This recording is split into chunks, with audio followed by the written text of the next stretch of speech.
Hello! In this video I will tell you a story. A story of my gameplay in a Minecraft Civilization simulation. Because you see, there is an ongoing experiment led by a guy named Shotrush. It consists of 1 week trails that happen roughly every 2 weeks, where an X amount of Minecraft players are put onto a server with experimental mechanics that may or may not incline them to form groups and maybe even civilizations. The whole point of it though is that nothing is forced and preset, so every action and behavior is purely the player's choice. That is already as interesting as hard to achieve. That's why I wanted to try playing it for myself, to truly see if the experiment has potential.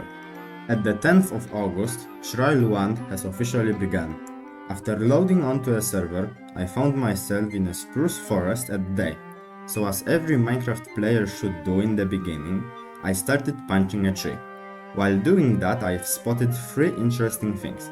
First, the most striking is that other players load to the server as participants underscore random number. That was strange, though not concerning. Actually, it might be easier that way to remember the number instead of all the players' nicknames. It definitely helps establishing order on the server. That by the way holds around 100 players. Second thing was the locator bar, which is a new feature and rather unusual. But trust me when I say this, it will really come in handy later. And the Locator bar. that's a surprise tool that can help us later. And the third, most relevant to the gameplay, is that my hunger started to drop nearly instantly and really fast. I needed to act fast or else I would face a certain death. After coming up with an idea for some fast food, I crafted a boat and started collecting kelp. While doing that, I've noticed that it apparently gives me +0 farming experience. Whatever it meant for me back then wasn't enough to bother for some time. After emerging from water, I saw that I was not the only one avid for that low quality nutrition. Therefore, I shifted myself a little bit further to cook it. I've chopped some more wood, ate and collected more kelp before the night arrived. That's when I decided to sail away. Though quicker than I expected, I've noticed other players building a coastal settlement. At first, I wasn't sure whether to interact with them, so I passed by. But after encountering this, which I have no idea what it was till this day, I was so terrified I didn't know what to do. Literally, I started to place planks in panic in hope that this cannot swim, and after healing a skeleton arrow, I decided to turn back to safety of the people. Which apparently wasn't for me as well, because nearly instantly the whole settlement got attacked by a whole 2 drowned. What? No kidding! I tried combating one of them and got obliterated nearly instantly. I've respawned and started the process all over again. But now, much more scared.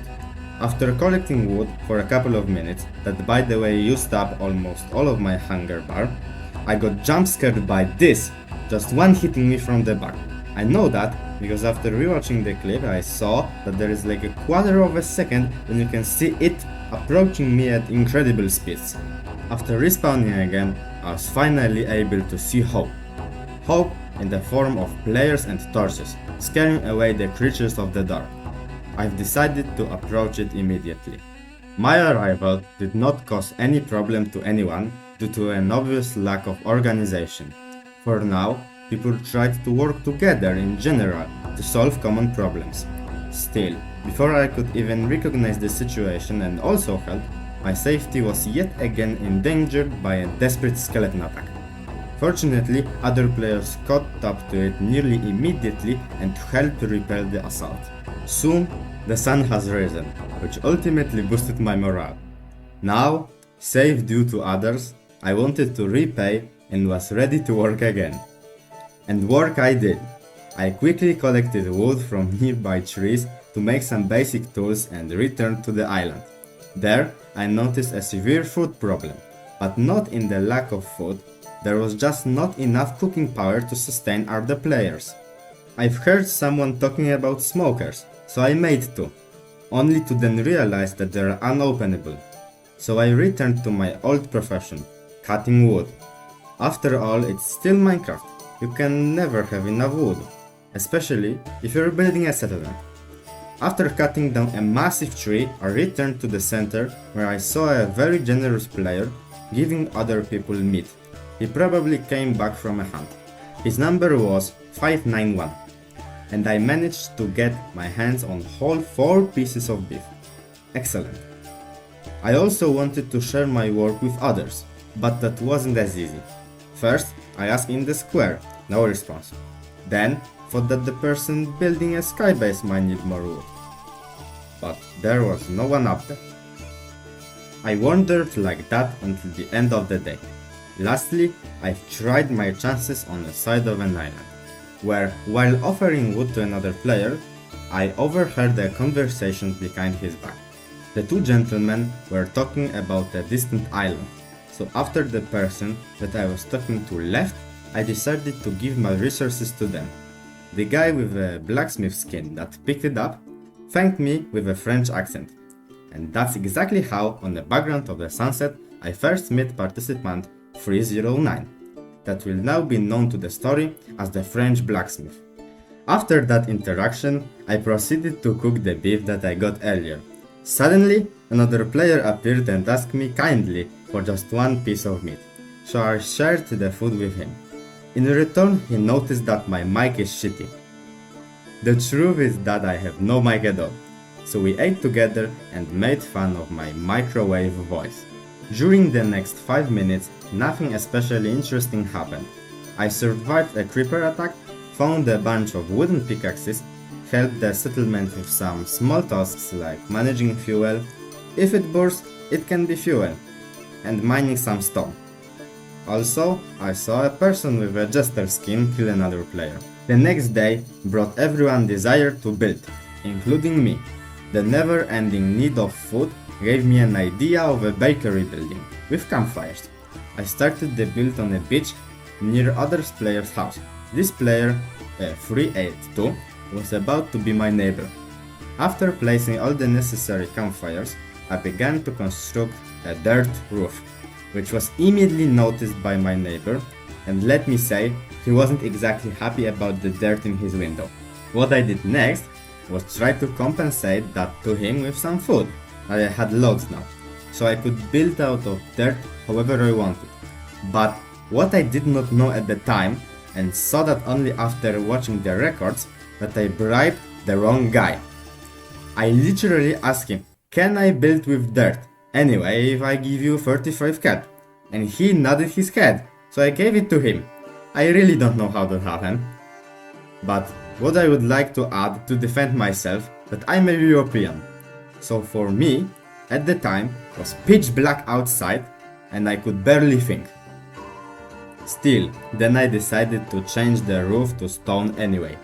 Before building the front wall, I cooked some more kelp and went to the center when apparently everyone agreed to becoming a capitalist society. Also, I would like to have your attention on one more thing. This player has Short Rush's skin, but he is in fact not the real Short Rush. That's because I moved my head to the left for 1 second. You can see the real Short Rush floating in the air and then becoming invisible. Then I returned to my domicile when the guy that I gave meat earlier gave me some wood for more food. It was finally time to finish the build properly by placing the frontal wall. That made the object private, because earlier everyone treated it as public. Private for everyone except player 756. You can compare him to that one neighbor that just comes into your apartment as it's his. Hey. Jak? And I think he's also both mute and deaf, because he never spoke and seemed to not hear as well. Another thing, while I was cooking more wodorost, the election for the reader happened and I did not take part in it. My primary school society knowledge teacher probably tears her hair off now. Still, the speeches were really nice, so I went to the town square to see the results of the election. And you won't probably believe me, because the person that got elected was my neighbor, that I share right wall with. Soon after, he got titled as the president of Capitol Hill. Also, one of my left wall neighbors happened to be the French blacksmith. Next on my list was monetizing my fast food production. The main point of interest, bringing together the most people, was the president, so I started to initiate trade around him. It paid off, because after short bargaining, I made my first official transaction with none other than the president himself. We exchanged 24 planks for 4 blocks of dried kelps. Other people that saw that wanted to trade with me instantly, so they got served as well. That event woke up a trader inside me.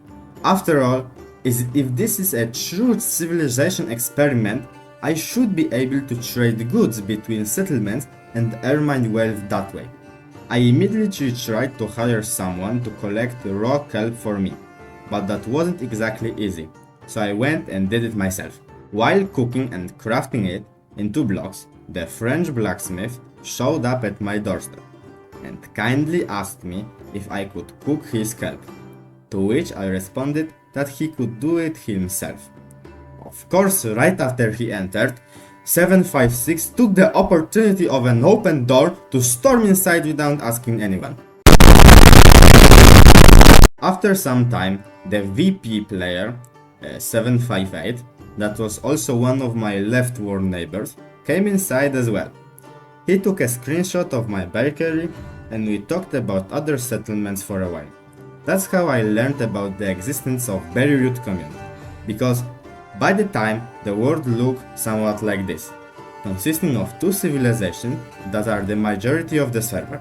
First, the Capitol Hill, in other words, capitalists, and second, Beirut, in other words, communists. Even though there are obvious differences between both settlements, I decided to try my luck in trade outside of the walls of the island. On the outskirts of Beirut, I stumbled upon that hunter from earlier that gave me 4 pieces of meat. Apparently, he has become the berry farmer. Unfortunately, he didn't want to trade, but told me that the direction to the settlement center, and suggested that there might be people willing to trade there. After reaching it, I started to initiate trade. But before that, I'd like to again remind you that it was around 1 AM for me then, and my counting skills weren't exactly at their peak. Just listen to this. I offered 1 kelp block for 5 berries. I mean, how did I mess that up so bad? This price is outrageous. I wouldn't even buy it because it's not even slightly worth it. The people from Beirut, after hearing the price, killed me instantly. Honestly, I deserve it. The actual price should be 2 or 3 berries. This, what I did, was straight up avarice. And I think it would be better for me if I pretended it never happened. After respawning and getting back to the Capitol Hill, a series of bugs occurred on the server. Firstly, I got stripped of my number. Other people could see me as Banancos instead of participant 536. Then I got banned while trying to recognize the situation. Fortunately, it lasted like 5 minutes, so I was able to join again. Then you could take out items from the skill menu. That one was quite helpful, because I finally learned what's about all that farmer builders etc. XP, and also discovered that my number is 536. Because of that glitch, people could print emeralds at will, so the president decided that our settlement is establishing a currency, exactly emeralds marked as participant underscore 682. And so he gave every person that owns a property 5, though not knowing why, I did not took it. Next thing that changed was that eating kelp gives you the poison effect, and while you can survive like that on half a heart, it definitely ruins my kelp business. Therefore, I needed to convert back to wood cutting, and that wasn't the greatest idea. As it was earlier, basically no one wanted the wood. On top of that, the communists started to send scout raids on the island to recognize our defense capabilities, and let me tell you, they weren't great. Somehow, the settlements got darker and mobs started to spawn in, constantly dying due to hunger, and mobs desperately trying to sell wood made me extremely unhappy. Technically, I had no rights to complain. After all, I did not take part in the election. But you need to believe me, living in Capitol Hill at that time wasn't easy at all. All of that pushed me into deciding to leave the capitalist paradise. After sailing for some time, I managed to find another settlement. Just from a small look around, I could tell that they are not living in poverty. After recent failures, I was too scared to trade with them yet. Besides that, I had basically nothing to trade with. So, taking advantage of day, I camped nearby to accurately recognize the situation that I'm in. My break was finished when I sailed away onto the open sea. I have to admit, in the open seas, the locator bar is the best thing you can have. It might be ugly for all the OG players, but for that moment it was irreplaceable. While rowing, because I had no name for that settlement I just visited, so from now on it shall be called The Rich. And disclaimer, this will happen a lot. I mean me naming different groups of people differently that they want to be called. And I know all the names now, but I just didn't at the time. So to keep the story accurate, I will be using them instead of the actual ones. Again, the locator bar indicates that there are 3 players extremely far away. My decision to sail exactly there was one of the best in the entire playthrough. On the way, I stumbled upon a person coming back. Though while not willing to trade, he said that my destination was close. After another minute of pure rowing, I finally managed to reach land. It happened to be a small island already covered in torches, exactly as if someone was preparing it for settling. I hopped off my boat on the nearest beach and began looking for people. Someone responded from the other side of the hill, so we've met each other on the top. And to my great surprise, this someone, out of 90 other players, was the French blacksmith, my left wall neighbor from the Capitol Hill. Apparently, he escaped as well. We greeted each other warmly. He said that this island was his, and I instantly noticed the occasion and started initiating trade. And it went flawlessly. We immediately started to wonder what to exchange for. After a minute, the blacksmith offered a cooked fish for my berries and sugarcane. I responded that I'm good on cooked meat, but that got instantly countered by him saying, "But you don't have fish."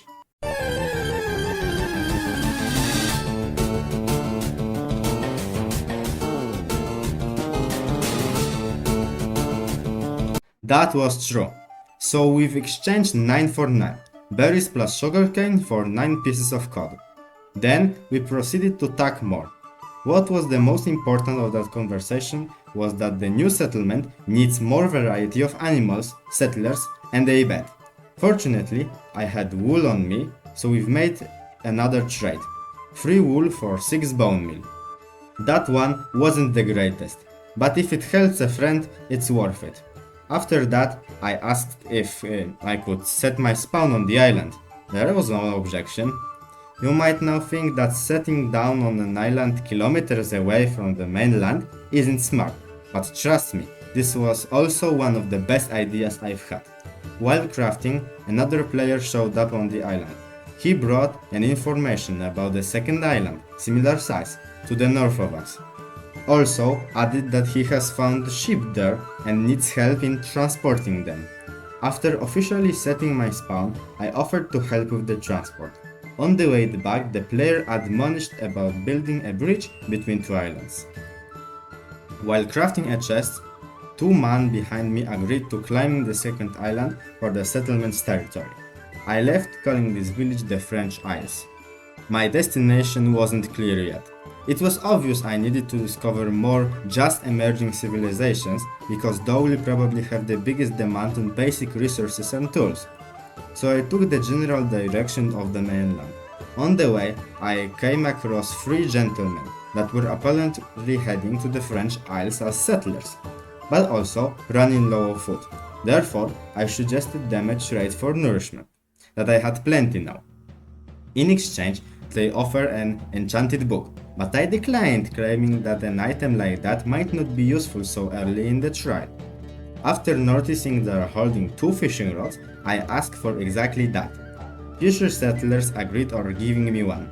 That was my third solo traded complete. 14 pieces of cooked mutton for a fishing rod. The next 5 minutes-ish consists of sailing until I reach the rich people again, but still too uncertain to trade with them. I shifted myself a little bit to the west and found 3 pieces of beef conveniently floating on water, which inspired me to make the risky move of hopping on beach during the sunset to kill 2 chickens.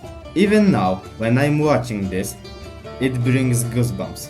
But fortunately, I came out of this untouched.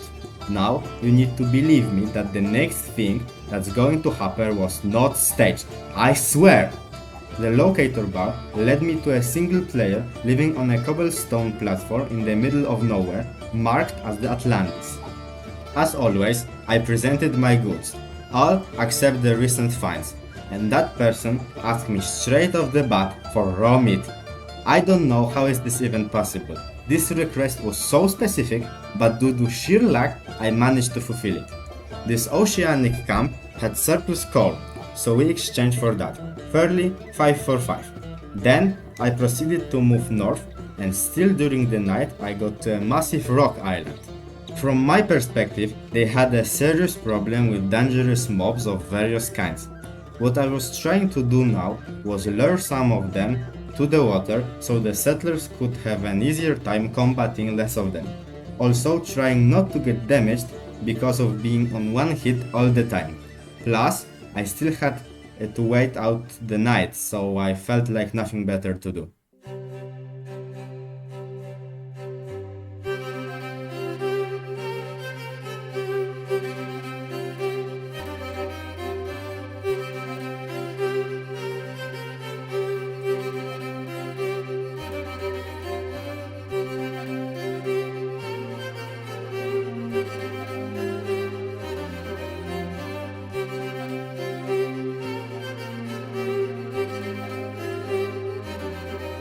After the sun has risen, I went to talk to those guys. On the way there, I noticed a cow wandering around. That was exactly what I needed for the French Isles people. Before properly initiating trade, I helped the settlers get rid of the remaining mobs. But one sneaky creeper still managed to kill one of them. I started bargaining with the other one for that cow, offering a fishing rod. The man seemed positive about the offer, but before I could finalize the trade, the server was shut down 15 minutes early, at 2:45 am. Also, I named the people stonecutters. At session 2, I've arrived 1 hour late, plus forgot to turn on the recording. Fortunately, the deal was still on the table. I just don't have it on camera. I gave the fishing rod, took the cow and headed straight to French Isles. After a warm welcome and a death to a drunk, I exchanged the cow for some basic survival equipment, stone tools and some berries. On a bigger scale, it might seem as if I traded cooked meat for some berries, but stone tools were definitely worth it, especially that, due to being uneducated, I couldn't make them. I hoped that by now they would have wool production, but they told me that all the sheep were killed by wolves. Also, the villagers asked me for dirt and seeds. The first one I gave them for free. While trying to store some items, I noticed that the gentleman filled my chest with more tools, but the kind blacksmith moved them nearly instantly. And I got an apple for good luck. That was very nice. After organizing my stuff, I left yet again. I headed left and saw cows wandering in the forest. I quickly put them in boats, just to be prepared if someone asked me for livestock again. Further, alongside the coast, there were torches placed, so checking for people was a good idea. There, I met a couple of players, definitely just starting to settle. They seemed busy mining and talking to them wasn't necessarily easy. I've hardly managed to get out of them that they need coal. Due to no demand for coal anywhere else, I just gave it to them for some seeds and a string. Yes, a single string. I figured that it might be useful for more fishing rods. We've said goodbye to each other and then I left. This settlement got named as the Hindu Miners. Full 4 minutes of rowing later, I was back at the French Isles, where they had no demand on neither cows or seeds anymore. But it wasn't a loss of time because I heard player 838 talk about a brick mob farm, and then that the settlement could always have more sugarcane. So after asking them what they need, they agreed on bricks and sugarcane. Well, also carrots and potatoes, but those are incredibly rare. While sailing back to the mainland, I was thinking about my not exactly ideal situation. Exactly about the brick request. I know that I've managed to get lucky one time, but there is no way someone will actually sell me bricks. This is too specific for someone to have it just laying around and collecting dust. On top of that, I was running low on food supply. After reaching the main continent, I've collected sugarcane from a nearby river delta and proceeded to collect clay from the riverbank. The stone shovel really helped in the process. Then I decided to kill the cows I left earlier and to build myself a wooden shack to protect me from the rain. I still had some stone from the capital hill, so that got turned entirely into furnaces, and so the brick frying process could begin. All went smoothly until the night came. As every Minecraft player, I just barricaded the door in hopes that that's enough. Oh, how quickly I learned my lesson when different monsters started to tear my shelter like it was paper. Exactly as in the beginning, I got mixed with the dirt. I respawned at the French Isles thinking that it was all over, but I didn't give up just yet. I took a sword from my chest and immediately started getting back. When I arrived, my brick clean was still overwhelmed by mobs. While trying to lure them away, I got pierced through with a trident from underneath. Again, I found myself on the French Isles. There, I stood silently for a minute, figuring what to do. No one seemed to notice me because of a guest arriving at the beach. He was probably a cartographer asking about the name of the settlement, to which the blacksmith responded that they're not decided yet, but for now, the Eastern Archipelago. Second attempt to reclaim what belonged to me went much better. The sun came out and the monsters despawned, so I could pick up my stuff and finish the job. It might be interesting that firing bricks gives a lot of builder experience. In total, I managed to make 4 stacks of bricks and collect nearly a stack of sugarcane, that I then hid in a chest under a small pond. That's because I wanted to seek some more occasions elsewhere in the world. It was finally time to visit the rich people again. Upon arriving, I noticed a major difference between them and other civilizations. They had iron. It was session 2 and they already had iron. More than that, when I expressed my admiration, they made an anvil just to flex. Unfortunately, their willingness to trade wasn't high. The only thing they asked for was more types of exotic wood or bamboo. I wasn't sure whether to try to trade with the capitalists yet.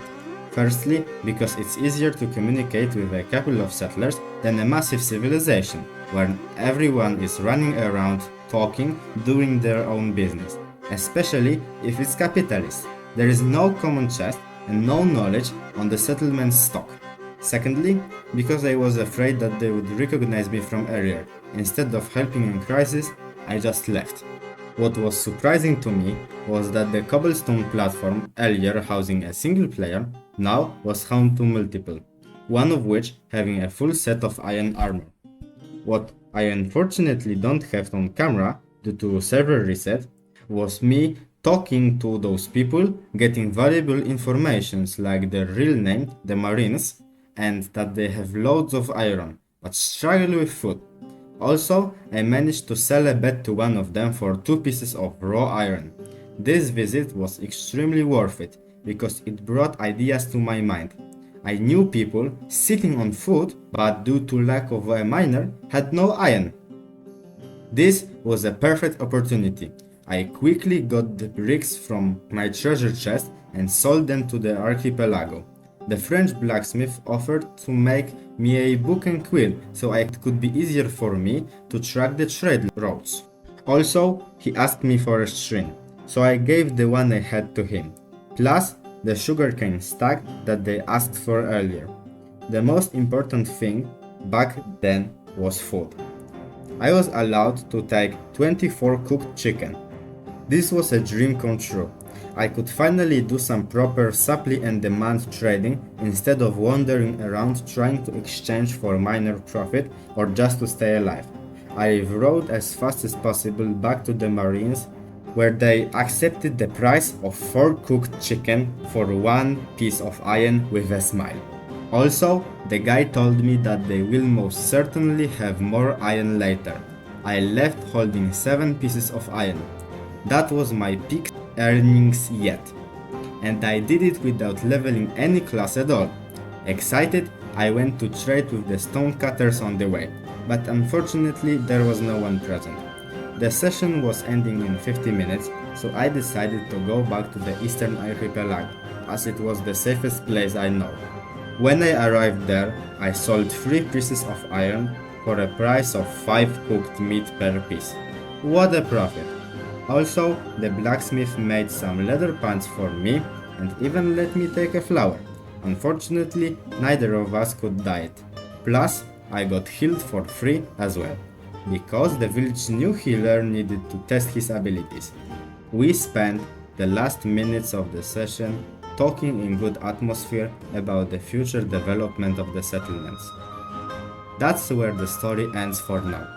I managed more than just survival by exchanging resources between settlements.